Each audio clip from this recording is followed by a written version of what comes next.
Hello guys, welcome back to our channel. കഴിഞ്ഞ വീഡിയോയുടെ comment സെക്ഷനിൽ ഒരു കമൻറ്റ് കണ്ടു. ക്വാണ്ടിറ്റിയിലേറെ കൂടുതൽ ക്വാളിറ്റിയാണ് വേണ്ടതെന്നൊക്കെ പറഞ്ഞിട്ട് അതിട്ടത് ജുസൈർ എന്ന് പറഞ്ഞിട്ടൊരു ബ്രോ ആണ്. ആ ബ്രോ പറഞ്ഞതിലും കാര്യമുണ്ട്. അപ്പോൾ നിങ്ങളൊരു കാര്യം ചെയ്യും, നമ്മൾ ഈ ചാനലിൽ എന്തൊക്കെയാണ് ഇമ്പ്രൂവ് ചെയ്യേണ്ടതെന്നൊക്കെ ഉള്ളത് നിങ്ങൾ ഈ വീഡിയോൻ്റെ കമൻറ്റിൽ പറയണം. നമ്മളതൊരു ജനമൈത്രി ചാനലാണ്ടാ, ഈ ജനമൈത്രി പോലീസ് സ്റ്റേഷൻ എന്നൊക്കെ പറയില്ലേ, അതുപോലൊരു ജനമൈത്രി ചാനൽ. നിങ്ങളെന്ത് പറയണോ ഞാൻ അതിനനുസരിച്ച് ചെയ്യുന്നു. എല്ലാം ഒറ്റയടിക്ക് നടക്കില്ല, പക്ഷെ എന്നാലും മെല്ലെ മെല്ലെ ആയിട്ട് ഇങ്ങനെ ഇമ്പ്രൂവ് ചെയ്ത് വരാം. സാക്ഷാൽ ടോണി സ്റ്റാർക്ക് വരെ ലേൺസ് ഫ്രം ഹിസ് മിസ്റ്റേക്ക് എന്നല്ലേ പറയുക. പിന്നെ ഇപ്പോൾ ഈ സാധാരണക്കാരായ നമ്മൾ പിന്നെന്താ. അപ്പം നമ്മളും അതുപോലെയൊക്കെ തന്നെ ചെയ്യണം. നമ്മളിങ്ങനെ മെല്ലെ മെല്ലെ ഇമ്പ്രൂവ് ആയി വരണമല്ലോ. അപ്പോൾ നമ്മുടെ ഈ വീഡിയോസിൽ എന്തൊക്കെയാണ് ഇമ്പ്രൂവ് ചെയ്യേണ്ടതെന്നുള്ളത് നിങ്ങൾ കമൻറ്റ് ചെയ്യും. ഞാൻ പറഞ്ഞല്ലോ, ഒറ്റയടിക്ക് നടക്കില്ല, എന്നാലും മെല്ലെ സ്റ്റെപ്പായിട്ട് നമുക്കൊക്കെ ഇങ്ങനെ മെല്ലെ മെല്ലെ ശരിയാക്കി വരാം.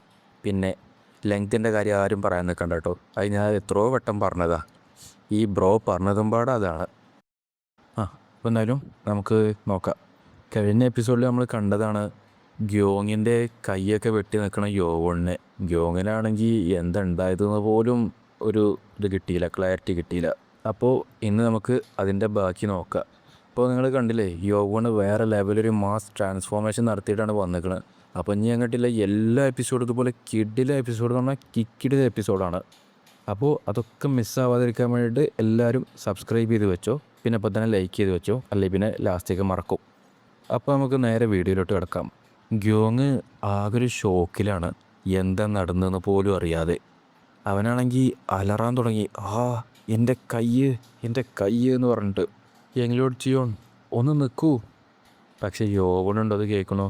യോവണ് നേരെ കാലെടുത്ത് അവൻ്റെ നെഞ്ചത്ത് കണ്ട് ചവിട്ടി. അവനാണെങ്കിൽ വേദന കൊണ്ട് അലറാൻ തുടങ്ങി. പ്ലീസ് എന്നെ ഒന്ന് വെറുതെ വിടൂ പ്ലീസ്. പക്ഷേ യോവൺ അതൊന്നും കാര്യമാക്കിയില്ല. നീ ബെഗ് ചെയ്യാനെ കുറേ വൈകിപ്പോയടാ. അപ്പോഴത്തേനും പെട്ടെന്ന് വാങ്ങിഹോലും ടീം അവിടേക്ക് വന്നു. ഹിയോബോ, ജൂ, നിങ്ങൾ ഓക്കെ അല്ലേ? ഹിയോബോ, നീ എന്താ ചെയ്യുന്നത്? നോക്കുമ്പോൾ ഹിയോബോങ് ആണെങ്കിൽ മറ്റവൻ്റെ ഗ്രൂപ്പ് മെമ്പേഴ്സിനൊക്കെ ഒരുമിച്ച് കൂട്ടിയിട്ട് നിൽക്കുക. ഗ്യൂ, അവൻ ആരോടായി സംസാരിച്ചുകൊണ്ടിരിക്കണത്? അവരൊക്കെ അപ്പോഴാണ് യോബോനെ ശ്രദ്ധിക്കുന്നത്. അത് ഞാൻ ഫസ്റ്റ് സ്വാഡ് വാങ്ങിഹുൽക്കോ, വെൽക്കം ബാക്ക് മൈ ലോഡ്. ഇപ്പോൾ എല്ലാവർക്കും മനസ്സിലായി ആ നിൽക്കുന്നത് ആരാന്നുള്ളത്. ജോവും അപ്പോഴാണ് ചിന്തിച്ച്, ഞാൻ ഗ്രീറ്റ് ചെയ്തില്ലോ എന്നുള്ള കാര്യം. ഞാൻ സെക്കൻഡ് സ്വാഡ് ഗ്യൂമുൻ, welcome back my lord. Becky, അടുത്തത് നീയാണ്. പക്ഷേ ബെഗിയാണെങ്കിൽ യോവോനെ കണ്ട് ആകെ ഷോക്കായി നിൽക്കുക. ഞാനിപ്പോൾ ഒരു ട്രൂ ട്രാൻസെൻഡൻറ്റ് മാസ്റ്ററാണ്, എന്നിട്ടും യങ്ലോഡിൻ്റെ എനർജി എനിക്ക് ഹാൻഡിൽ ചെയ്യാനേ പറ്റുന്നില്ല. അക്കാഡമി ഡെപ്യൂട്ടി എൻ്റെ ഫ്രണ്ടിൽ വന്ന് നിന്നപ്പോൾ എനിക്ക് കിട്ടിയ അതേ ഫീലാണ് ഇപ്പോഴും എനിക്ക് കിട്ടിക്കൊണ്ടിരിക്കുന്നത്. മൈ ലോഡ്, ഞാൻ third sword Becky, welcome back. Becky അവൻ്റെ റെസ്പെക്റ്റ് കാണിക്കാൻ വേണ്ടി മുമ്പൊന്നും ഇതുപോലെ ചെയ്യുന്നത് ഞാൻ കണ്ടിട്ടേ ഇല്ല. അവന് ഹോണറിഫിക്സ് യൂസ് ചെയ്യാൻ കഴിയില്ല എന്ന് അവൻ പറഞ്ഞിട്ടുണ്ടായിരുന്നു. ഞാൻ ഫോർത്ത് സ്വാഡ് സംഗ്വാഹോ, വെൽക്കം ബാക്ക് മൈ ലോഡ്. പിന്നെ നോക്കുമ്പോൾ അങ്ങനെ എല്ലാവരും ഗ്രീറ്റ് ചെയ്യാൻ തുടങ്ങി. എന്നെ വെയിറ്റ് ചെയ്തതിന് നിങ്ങൾക്ക് എല്ലാവർക്കും താങ്ക്സ്. എല്ലാവരും സന്തോഷത്തിലാണ് യോവോണ് തിരിച്ചു വന്നതിന്. കണ്ടോടാ, അവസാനം നമ്മുടെ യങ്ലോഡ് തിരിച്ചു വന്നു. മൈലോഡ്, അത് ആരാണ്? അല്ല, അത് സ്വാഡ് സെക്ട് യങ് മാസ്റ്ററാണോ? ഗ്യോങ്ങോൺ ചിയോൺ. മൈലോഡ്, അപ്പോൾ അതിനർത്ഥം നിങ്ങൾ ജനസിസ് മാസ്റ്റർ ലെവൽ റീച്ച് ചെയ്തു എന്നാണോ? യോവോണൊന്ന് ചിരിച്ചു. പക്ഷേ ആ ചിരിയിൽ തന്നെ വാങ്ങിഹോലിന് കാര്യം മനസ്സിലായി. പിന്നെ നോക്കുമ്പോൾ നമ്മളെ കാണിക്കുന്നത് ഇൻഫർമറിയത്തെ ഒരു ചെറിയ സീനാണ്. നമ്മുടെ മറ്റേ തുറുപ്പുകുലാൻ സിനിമയല്ലേ, അതിലുണ്ടല്ലോ ഇന്നസെൻ്റ് മമ്മൂട്ടി വന്ന് അടിച്ചിട്ടൊക്കെ പോകുമ്പോൾ അപ്പോൾ കുഞ്ഞുമ്മ വന്നൂല്ലേ ഇരിക്കൂലേ, അതുപോലെയാണ് ഇതിൽ ഫിസിഷ്യൻ ബാക്ക് ചോദിച്ചുകൊണ്ട് നിൽക്കുന്നത്. അപ്പോൾ അവൻ വന്നൂല്ലേ. അധികം വൈകാതെ തന്നെ എൻ്റെ അക്കാഡമിയും 2 ന്യൂസും അറിഞ്ഞു. യോവോണ് ഐസൊലേഷൻ ട്രെയിനിങ്ങിൽ തിരിച്ചു വന്നതും സ്വാഡ് സെക്റ്റിൻ്റെ ഗ്യോങ്ങോൺ ചിയോണും അവൻ്റെ മിനിയോൺസിൻ്റെയും അറ്റാക്കിൻ്റെ കാര്യം. ആ മെയിൻ 6 സെക്റ്റിൽ നിന്ന് മൈനർ പ്രീസ്റ്റ്ഹുഡിന് കാൻഡിഡേറ്റ്സായി മത്സരിക്കുന്ന 6-5 പേരെയും യോവോൺ അവൻ്റെ സ്വന്തം കൈകൊണ്ട് തന്നെ തോൽപ്പിച്ചു. ഇതുകൊണ്ട് തന്നെ ബാക്കിയുള്ള എല്ലാ സ്റ്റുഡൻസും ആകെ അത്ഭുതപ്പെട്ട് നിൽക്കുക. ഇത് ആദ്യത്തെ പ്രാവശ്യമാവും മൈനർ പ്രൈസ് ഷൂട്ട് ആ മെയിൻ 6 സെക്റ്റ് എന്നല്ലാതെ വേറൊരാൾക്ക് കിട്ടണത് അവർ കാണുക. അതുകൊണ്ട് തന്നെ ഷാഡോ സെക്റ്റത്തെ മൊയോൺ ചിയോണിനും അവൻ്റെ ഫോളോവേഴ്സിനും ഇത് ഭയങ്കര പ്രഷറായി മാറി. പക്ഷേ മൊയോണാണെങ്കിൽ ഇതിനെക്കുറിച്ചൊന്നും തീരെ ശ്രദ്ധിച്ചിരുന്നില്ല. ആകെ അവൻ ഫോക്കസ് ചെയ്തിരുന്നത് അവൻ്റെ മാർഷൽ ആർട്സ് പവേഴ്സ് കൂട്ടുക എന്നുള്ള ഒറ്റ കാര്യത്തിലാണ്. പിന്നെ നമ്മളെ കാണിക്കുന്നത് അക്കാഡമി ഡെപ്യൂട്ടി ഓഫീസാണ്. നീ ചിന്തിക്കണ്ടോ അവൻ ജനസിസ് മാസ്റ്റർ ലെവലിലെത്തിയെന്ന്? അവൻ ആ ലെവലെത്തിയെന്ന് ഞാൻ ചിന്തിക്കുകയല്ല, അവൻ ആ ലെവലെത്തിയെന്ന് എനിക്കറിയാം സാർ. ഞാൻ അവനെ ഐസൊലേഷൻ ട്രെയിനിങ്ങിൽ നിന്ന് പുറത്തു വിട്ടപ്പോൾ ഞാൻ കണ്ടതാണ്. എൻ്റെ 2 കണ്ണുകൊണ്ടും അവൻ വാൾ പിയേഴ്സിങ് ടെലികൈനസിസ് ഉപയോഗിക്കുന്നത്. അവൻ ഐസൊലേഷൻ ട്രെയിനിങ് പ്രതീക്ഷത്തിലും കൂടുതൽ നേരെ എടുത്തപ്പോൾ ഞാൻ വിചാരിച്ചത് അവൻ അൾട്ടിമേറ്റ് ട്രാൻസെൻഡൻറ്റ് മാസ്റ്റർ ലെവലെത്തിയിട്ടാവും വരികയെന്നാ. പക്ഷേ അവൻ ജനസിസ് മാസ്റ്റർ ലെവലിലെത്തിയെന്നോ? ഡിമോണിക് അക്കാഡമിയുടെ മൊത്തം ബാച്ചിൻ്റെ ഹിസ്റ്ററി എടുത്ത് നോക്കിയാൽ പോലും ഒരു സ്റ്റുഡൻറ്റ് പോലും 6th എക്സാമിനേഷൻ പാസ്സാവുന്നതിന് മുന്നേ ജനസിസ് മാസ്റ്റർ ലെവലിലേക്ക് എത്തിയിട്ടില്ല. പിന്നെ നോക്കുമ്പോൾ പെട്ടെന്ന് സർ ലീ ഒന്ന് അത്ഭുതപ്പെട്ട് നിന്നു. സാർ, എന്തെങ്കിലും കാര്യമുണ്ടോ? ഓ, അപ്പം അത് ശരിയാണ്. എന്ത്? പെട്ടെന്ന് വന്ന് ആരോ കഥയിൽ മുട്ടി. സാർ, ഉള്ളിലോട്ട് വാ. ഈ റിപ്പോർട്ട് ഇപ്പോൾ എനിക്ക് കിട്ടിയിട്ടില്ലായിരുന്നെങ്കിൽ ഞാൻ അവനെ അല്ലെങ്കിൽ വൺ ഓഫ് ദി എൽഡേഴ്സിനെ സംശയിച്ചിട്ടുണ്ടാവും. ഓ, അപ്പോൾ ഇതാണ് ഈ എൻ്റെയർ അക്കാഡമിക്ക് ചുറ്റും ഒരു ഓവർവെൽമിങ് എനർജി ഉള്ളതായിട്ട് ഞാൻ ഫീൽ ചെയ്തത്. എനിക്ക് നിന്നെ മനസ്സിലാവാത്ത രീതിക്ക് നീ വളർന്നു പോയല്ലോ. അപ്പോൾ നിന്നെ എന്താ ഇവിടെ എത്തിച്ചത്, ക്യാപ്റ്റൻ ചിയോൺ? പിന്നെ നോക്കുമ്പോൾ നമ്മളെ കാണിക്കുന്നത് സീൽഡ് ഡിമോണിക് ചാമ്പറാണ്. ഓ, നീ ഐസൊലേഷൻ ട്രെയിനിങ്ങിൽ നിന്ന് പുറത്തിറങ്ങിയിട്ട് 4 മണിക്കൂറായിട്ടല്ലേ ഉള്ളൂ.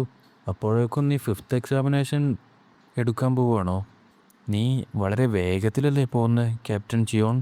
ഞാൻ ഐസൊലേഷൻ ട്രെയിനിങ്ങിലായിരുന്ന സമയത്ത് എൻ്റെ ഫോളോവേഴ്സൊക്കെ ഓൾറെഡി ഈ എക്സാം പാസ്സായതാ. അതുകൊണ്ട് തന്നെ ഈ ചലഞ്ച് എത്രയും പെട്ടെന്ന് എടുക്കുന്നത് നല്ലതാണെന്ന് എനിക്ക് തോന്നി. ഓ, ഇത് ശരിക്കും അമേസിംഗ് ആണ്. എനിക്ക് 3 വർഷത്തെ ഹാർഡായിട്ടുള്ള ട്രെയിനിങ് വേണ്ടിയിരുന്നു ഫൈനലി ഞാനൊന്ന് അൾട്ടിമേറ്റ് ട്രാൻസെൻഡൻറ്റ് മാസ്റ്റർ ആവാൻ വേണ്ടിയിട്ട്. പക്ഷേ ഇപ്പോൾ കാര്യങ്ങളൊക്കെ മാറി മറിഞ്ഞു. അവൻ എന്നെപ്പോലും മറികടന്നു. ഇതുവഴി അതിൻ്റെ ഉള്ളിലേക്ക് കയറിയപ്പോൾ തന്നെ യോവുണ് എന്തൊക്കെയോ ഫീൽ ചെയ്യാൻ തുടങ്ങി. പുറത്തുള്ള തണുപ്പിനേക്കാളിലും കൂടുതൽ തണുപ്പാണല്ലോ ഈ സ്ഥലത്തിൻ്റെ ഉള്ളിലുള്ള കാറ്റിന്. ഈ കേവ് ഞാൻ വിചാരിച്ചതിനേക്കാളിലും ഭയങ്കര വലുതാണ്. 5th എക്സാമിനേഷൻ പാസ്സാകാൻ വേണ്ടി നിങ്ങൾ ആകെ ചെയ്യേണ്ടത് സീൽഡ് ഡിമോണിക് ചാമ്പർ വഴി പുറത്തോട്ട് വരിക എന്നുള്ളൂ. നിങ്ങൾ ഗൈഡ് ചെയ്യാനുള്ള എനർജി മാത്രം യൂസ് ചെയ്ത് ഡിഫറെൻറ്റ് ടൈപ്സ് ഓഫ് ട്രാപ്സ് കൂടെ കടന്നു പോകേണ്ട ഒരു ടെസ്റ്റാണിത്. വൺസ് നിങ്ങളിതിൽ എൻ്റർ ചെയ്ത് കഴിഞ്ഞാൽ ഈസ്റ്റിലുള്ള എക്സിറ്റിൽ ഞങ്ങൾ 2 മണിക്കൂർ കാത്തു നിൽക്കും. അതായിരിക്കും ഈ ചാമ്പറിലുള്ള ട്രാപ്സിനൊക്കെ ആക്ടിവേറ്റ് ചെയ്യണ മെക്കാനിസം. അലൗട്ട് ചെയ്ത ടൈമിൻ്റെ ഉള്ളിൽ ഈ ചാമ്പറിലൂടെ കടന്ന് അപ്പുറത്ത് നിങ്ങൾ എത്തിയിട്ടില്ലെങ്കിൽ നിങ്ങൾക്ക് എന്തെങ്കിലും പറ്റിയതായിട്ട് ഞങ്ങൾ അസ്യൂം ചെയ്ത് എല്ലാ ട്രാപ്സും ഞങ്ങൾ ടേൺ ഓഫ് ചെയ്യും. ശരി, എങ്കിൽ 5th എക്സാമിനേഷൻ സ്റ്റാർട്ട് ചെയ്യുകയാണ്. Sealed demonic chamber. ഇതാണ് അവരൊരു ഡിമോണിക് സ്പെക്ടറിനെ സീൽ ചെയ്ത സ്ഥലം. പിന്നെ നോക്കുമ്പോൾ നമ്മളെ കാണിക്കുന്ന ആ ഡിമോണിക് ചാമ്പറാണ്. ഒരു വലിയ പാറക്കല്ല് കൊണ്ട് മൂടിയിരിക്കണത്. എൻ്റെ മേലെയാണെങ്കിൽ എന്തൊക്കെയോ എഴുതിയിട്ടൊക്കെ ഉണ്ട്. ആകെ ഭയങ്കര നിഗൂഢമായിട്ടുള്ളൊരു സ്ഥലം. പക്ഷേ അതിൻ്റെ ഉള്ളിൽ എന്തോ ഒരു അനിമലുണ്ട്. അതിൻ്റെ അലർച്ചയൊക്കെ ഇങ്ങനെ ഉണ്ട് അതിൻ്റെ ഉള്ളിൽ. ഞാനോ നൈറ്റ് വിഷൻ മോഡ് ആക്ടിവേറ്റ് ചെയ്ത് കൊടുത്തു. ഇത് കുറേ പോകാനുണ്ടല്ലോ. ഇത് ഓയിലിൻ്റെ എന്തെങ്കിലും സ്മെല്ലാണോ? അല്ല, ഇത് ബ്ലഡിൻ്റെ സ്മെല്ലാണ്. ഇത് കുറേ ഡിഫറെൻറ്റ് ടൈപ്സ് സ്മെല്ലുണ്ട്. എന്തിൻ്റെയാണെന്ന് എനിക്ക് കറക്റ്റായിട്ട് പറയാൻ കഴിയണില്ല. അത് ഒരു ടണലല്ലേ? കണ്ടിട്ട് ഇവിടെ നിന്നാണ് ട്രാപ്സൊക്കെ തുടങ്ങാൻ പോകുന്നതെന്ന് തോന്നുന്നുണ്ട്.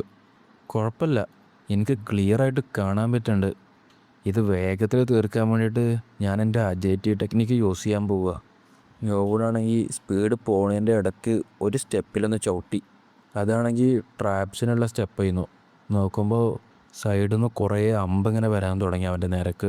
പക്ഷേ യോവൂണത് കണ്ടിരുന്നു. അതുകൊണ്ട് തന്നെ അവൻ്റെ ടെക്നിക്കൊക്കെ ഉപയോഗിച്ച് അവനതെല്ലാം പൊട്ടിച്ച് കളഞ്ഞു. അഡേക്വേറ്റ് ലെവൽ മാർഷൽ ആർട്സ് സ്കില്ല് ഇല്ലാത്തതുകൊണ്ട് തന്നെ ഈ ട്രാപ്സിലൊക്കെ പെട്ടെന്ന് തന്നെ പിടിക്കപ്പെടും. പോരാത്തിന് ഇവിടെ ഡാർക്കും കൂടിയാണ്. തൽക്കാലത്തിന് അജിലിറ്റി ടെക്നിക്കിനെ കുറിച്ച് മറക്കുക. ഞാൻ ജസ്റ്റ് വാക്ക് ചെയ്തേക്കാം. പക്ഷേ അപ്പോഴും യോഗോണ് ഒരു തെറ്റായിട്ടുള്ളൊരു സ്റ്റെപ്പിൽ ചവിട്ടി. ട്രാപ്പ് വീണ്ടും ഓണായി.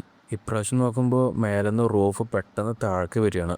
യോവോണ് സ്പീഡിൽ ഓടാൻ തുടങ്ങി. അല്ലെങ്കിൽ അതിൻ്റെ അടിയിൽ പെട്ട് കഴിഞ്ഞാൽ അരഞ്ഞു പോകും.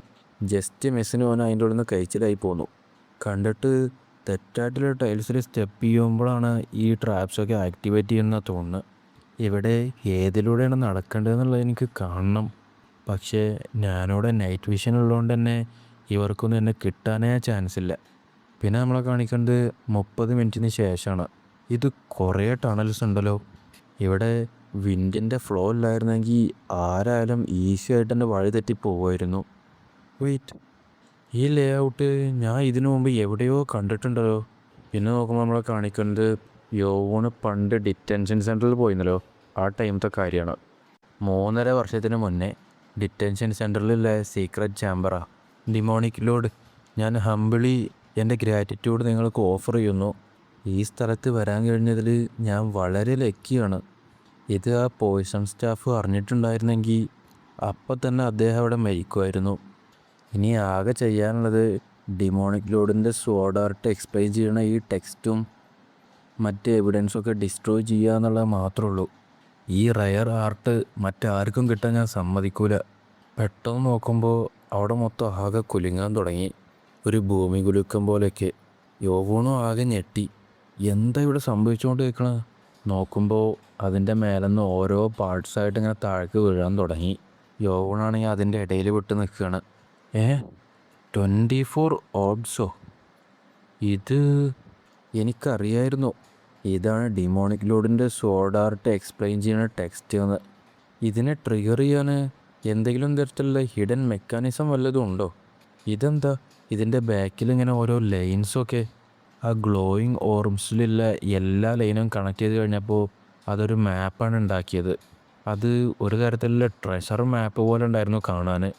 പക്ഷേ എനിക്കറിയില്ല ഇത് എന്തിനുള്ള മാപ്പാണെന്നൊന്നും. ഞാനോ ഇത് സ്കാൻ ചെയ്ത് സേവ് ചെയ്യുക. ഓക്കെ. യോവൺ അതൊക്കെ പൊട്ടിച്ചു കളഞ്ഞു, വേറെ ആർക്കും കിട്ടാതിരിക്കാൻ വേണ്ടിയിട്ട്. ഈ കേവിൻ്റെ ലേ ഔട്ടിനൊപ്പം മാപ്പ് അലൈൻ ചെയ്യണ്ട്. എനിക്കറിയായിരുന്നു. ഓ, അപ്പോൾ ഈ മാപ്പ് സീൽഡ് ഡിമോണിക് ചാമ്പറിനുള്ളതായിരുന്നു അല്ലേ? ഈ മാപ്പ് അനുസരിച്ച് ഇതാണ് നമ്മുടെ ലൊക്കേഷൻ. ഓ വാവ്, എനിക്ക് ഇങ്ങനത്തെ കാര്യങ്ങളും ചെയ്യാൻ പറ്റുമെന്നുള്ളത് എനിക്കറിയില്ലായിരുന്നു. ഞാനിപ്പോൾ ബാക്കിലേക്കാണ് പോകുന്നതല്ലേ. പക്ഷെ കുഴപ്പമില്ല, എനിക്ക് ഇനിയും കുറേ ടൈമുണ്ട്. നമ്മുടെ ഡിമോണിക്കിലോട് ഒരു ആവശ്യമില്ലാതെ ഈ കോർഡിനേറ്റ്സ് ഒളിപ്പിച്ച് വെക്കൂല. എനിക്ക് എന്തായാലും കാണണം അവിടെ എന്താണുള്ളതെന്ന്. പെട്ടെന്ന് അവിടുന്ന് ഒരു അലർച്ച ഇങ്ങനെ കേൾക്കാൻ തുടങ്ങി. എന്താ അവിടുന്ന് ഒരു നോയ്സ് കേൾക്കണ്? സീൽഡ് ഡിമോണിക് ചാമ്പർ ഭയങ്കര സ്കെയറിയാണ്. അതെന്താ, ഡാർക്ക് ആയതുകൊണ്ടാണോ? ഏയ് അതല്ല, നിങ്ങൾക്ക് അതിൻ്റെ ഉള്ളിൽ നിന്ന് എന്തിൻ്റെയൊക്കെയോ കരച്ചിലിങ്ങനെ കേൾക്കാം. വെയിറ്റ്, നീയും അത് കേട്ടോ ക്യൂ? എൻ്റെ ഒരു ഇമാജിനേഷനായിട്ട് എനിക്കത് തള്ളിക്കളയാൻ പറ്റില്ല. കാരണം അത്രത്തോളം ക്ലിയറായിട്ടാണ് ഞാനത് കേട്ടത്. എൻ്റെ എനർജി കൊണ്ട് എൻ്റെ സെൻസിനൊക്കെ എത്രത്തോളം ഉയർത്തിയിട്ടുണ്ടെങ്കിലും എനിക്കിവിടെ ഒന്നിൻ്റെ ഒരു പ്രസൻസും കിട്ടണില്ല. പക്ഷേ ഈ വഴി എന്തായാലും ഭയങ്കര സ്ട്രെയിഞ്ചാണ്. ഇത് പുറത്തേക്കുള്ള വഴി പോലുമല്ല. എന്നിട്ടും മുമ്പത്തേക്കാളും ട്രാപ്സ് ഇവിടെ അവർ സെറ്റ് ചെയ്ത് വെച്ചിട്ടുണ്ട്. ട്രഷർ മാപ്പാണെങ്കിൽ ഇങ്ങോട്ടാണ് ലീഡ് ചെയ്ത്. പക്ഷേ ഇവിടെ വന്നപ്പോൾ ഇത് ബ്ലോക്കായി കിടക്കുകയാണ്. അപ്പോഴാണ് യോവൺ അത് ശ്രദ്ധിച്ചത്. ഇതൊരു സീലല്ലേ? ഈ ഹാൻഡ് റൈറ്റിങ് ഇത് ഡിമോണിക്കിലൂടെ എഴുതിയതാണോ? ആ നോയ്സ് അല്ലേ വീണ്ടും കേൾക്കുന്നത്? അപ്പോൾ അദ്ദേഹം ഈ സ്റ്റോൺ വാളിനപ്പുറത്ത് എന്തിനെങ്കിലും സീൽ ചെയ്ത് വെച്ചിട്ടുണ്ടോ? അതെന്താണെന്ന് എക്സാക്ട്ലി എനിക്കറിയില്ല. പക്ഷേ എനിക്കൊരു വീഷ്യസ് ഡിമോണിക് പ്രസൻസ് ഫീൽ ചെയ്യുന്നുണ്ട്. അതുകൊണ്ടാണോ ഈ സ്ഥലത്തിനെ സീൽഡ് ഡിമോണിക് ചാമ്പർ എന്ന് വിളിക്കുന്നത്? ഒരു തെറ്റായിട്ടുള്ള മൂവ് മതി എനിക്ക് കൈകാര്യം ചെയ്യാൻ പോലും കഴിയാത്ത സാധനത്തിൻ്റെ ആവും ചിലപ്പോൾ ഞാൻ തുറന്നു വിടുക. അപ്പോൾ പിന്നെ എന്തിനാണ് അദ്ദേഹം ഈ സ്ഥലത്തിനെ ട്രഷർ മാപ്പിൽ സ്പോട്ട് ചെയ്ത് വെച്ചത്? ഇല്ല, എനിക്കത് ചിന്തിച്ചിരിക്കാൻ സമയമില്ല. ഇത് ഡിമോണിക് ലോഡാണ് ഇവിടെ വിട്ടിട്ട് പോയതെങ്കിൽ ഇതൊരിക്കലും ഹാംഫുള്ളായിട്ടുള്ളൊരു സാധനമാവാൻ സാധ്യതയില്ല. ആദ്യം എനിക്ക് ഈ വാള് ബ്രേക്ക് ചെയ്യണം.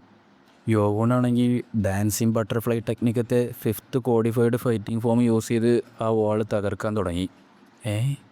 ഞാനുണ്ടാക്കിയ മാർക്ക് നമ്മൾ ഡിമോണിക് ലോഡ് ഉണ്ടാക്കിയ മാർക്കിനേക്കാളും വളരെ ചെറുതാണ്. ഇതെന്ത് സ്റ്റോൺ വാളാണ്?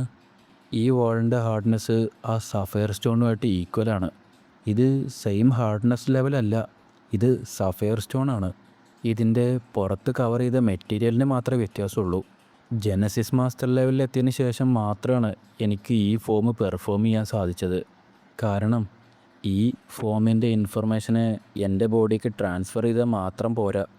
ഈ ഫോം ഭയങ്കര സ്ട്രോങ് ആയതുകൊണ്ട് തന്നെ ഒരു എക്സ്ട്രീംലി ഡേഞ്ചറസ് ആയിട്ടുള്ള ഓപ്പോണൻറ്റിനെതിരെ ഫൈറ്റ് ചെയ്യാത്തുമ്പോൾ എനിക്കിത് ഒരിക്കലും യൂസ് ചെയ്യേണ്ടി വരുമെന്ന് ഞാൻ വിചാരിച്ചിട്ടില്ല. ഞാൻ ഒരിക്കലും വിചാരിച്ചില്ല എനിക്ക് ഈ ഫോം ഇവിടെ യൂസ് ചെയ്യേണ്ടി വരുമെന്ന്. നോക്കുമ്പോൾ യോവണാണെങ്കിൽ ഡിമോണിക് ലോഡ് സ്വോർഡാർട്ടത്തെ 4th codified fighting form use ചെയ്തിട്ട് അറ്റാക്ക് ചെയ്യാൻ തുടങ്ങി. അതിനാണെങ്കിൽ ഭയങ്കര ശക്തിയായിരുന്നു. അവിടെ നോക്കുമ്പോൾ പെട്ടെന്നൊരു പൊട്ടിത്തെറിയൊക്കെ നടന്നു. പിന്നെ നോക്കുമ്പോൾ നമ്മൾ കാണിക്കുമ്പോൾ ആകെ ഒരു പുകമയാണ്. അതിൻ്റെ ഇടയിൽ യോബോണിങ്ങനെ നിൽക്കുന്നുണ്ട്. ഇനി നമുക്ക് പോകാം. ഇത് ആ എൻട്രൻസിൽ നിൽക്കുമ്പോൾ എനിക്ക് കിട്ടിയ ഒരു വൃത്തികെട്ട സ്മെല്ലല്ലേ, എനിക്കെന്തോ ഇവിടെ ബാഡായിട്ട് ഫീൽ ചെയ്തുകൊണ്ടിരിക്കുന്നുണ്ട്. ചിലപ്പോൾ ഞാനിവിടെ എന്തെങ്കിലും മിസ്റ്റേക്ക് ചെയ്യുമായിരിക്കും. നോക്കുമ്പോൾ നേരത്തെ ആ ഫൈറ്റിംഗ് ഫോം കൊണ്ട് യോവോൻ്റെ സോഡൊക്കെ പൊട്ടിപ്പോയി. സർ സിയോൺ ഇതെനിക്ക് ഉണ്ടാക്കി തരാൻ വേണ്ടിയിട്ട് അദ്ദേഹത്തിൻ്റെ എല്ലാ എഫേർട്ടും എടുത്തിരുന്നു. പക്ഷേ ഇതിപ്പോൾ കംപ്ലീറ്റ്ലി അൺയൂസബിൾ പോയി. ഞാൻ വിചാരിക്കണേ ഓർഡിനറി അയണിന് ഡിമോണിക് ലോഡിൻ്റെ സോഡാർട്ട് താങ്ങാൻ കഴിയില്ല എന്നാ. നോക്കുമ്പോൾ ഞാൻ പെട്ടെന്ന് വാർണിംഗ് കൊടുക്കാൻ തുടങ്ങി. വാർണിംഗ് ഒരു പ്ലാസ്മ എനർജി അടുത്തത് വന്നുകൊണ്ടിരിക്കുന്നുണ്ട് പറഞ്ഞിട്ട്. എന്ത് ആ വരുന്ന സാധനത്തിനെ കണ്ടിട്ട് യോവോണെന്ന് അന്തം വിട്ടു. പക്ഷേ അപ്പോഴത്തേനും അതിൻ്റെ അറ്റാക്ക് കൊണ്ട് അവൻ ദൂരൊക്കെ തെറിച്ചു പോയിരുന്നു. അതെന്താണ്, എനിക്കത് ബ്ലോക്ക് ചെയ്യാൻ പോലും സാധിച്ചില്ല. അപ്പോഴത്തേന് പിന്നെയും യോവണ് നേരത്തെ ഉണ്ടാക്കിയ ആ ഓട്ടേന്ന് അത് പുറത്തേക്ക് വരാൻ തുടങ്ങി. അതൊക്കെ പൊട്ടിച്ചിട്ട് അതിൻ്റെ ശക്തി കൊണ്ട് യോവണ് പിന്നെയും ബേക്കൊക്കെ ഇങ്ങനെ തെറിച്ചു. പിന്നെയാണ് നമുക്ക് ആ വന്ന സാധനം എന്താണെന്ന് ഇങ്ങനെ കാണിക്കുന്നത്. വെയിറ്റ്, അത് നോക്കുമ്പോൾ അത് ഒരു വലിയ ഡിമോണിക് പ്രസൻസിലൊരു സെർപ്പൻ്റാണ്. അത് വന്ന് യോവോൻ്റെ മുന്നിൽ അങ്ങനെ നിന്നു. ഇത് ഇമുഗി സെർപ്പൻ്റ് അല്ലേ? അപ്പോൾ കണ്ടില്ലേ ഫ്രണ്ട്സ്, യോവോണിപ്പോൾ ഫൈറ്റ് ചെയ്യാൻ വേണ്ടി കിട്ടിയത് വേറൊരു സാധനത്തിനെപ്പോൾ. അപ്പോൾ തൽക്കാലത്തിന് ഇന്നത്തെ വീഡിയോ ഇവിടെ നിർത്തുകയാണ്. ഇനി നാളത്തെ വീഡിയോയിൽ നമുക്ക് നോക്കാം ഇവർ തമ്മിലുള്ള ഫൈറ്റും കാര്യങ്ങളൊക്കെ.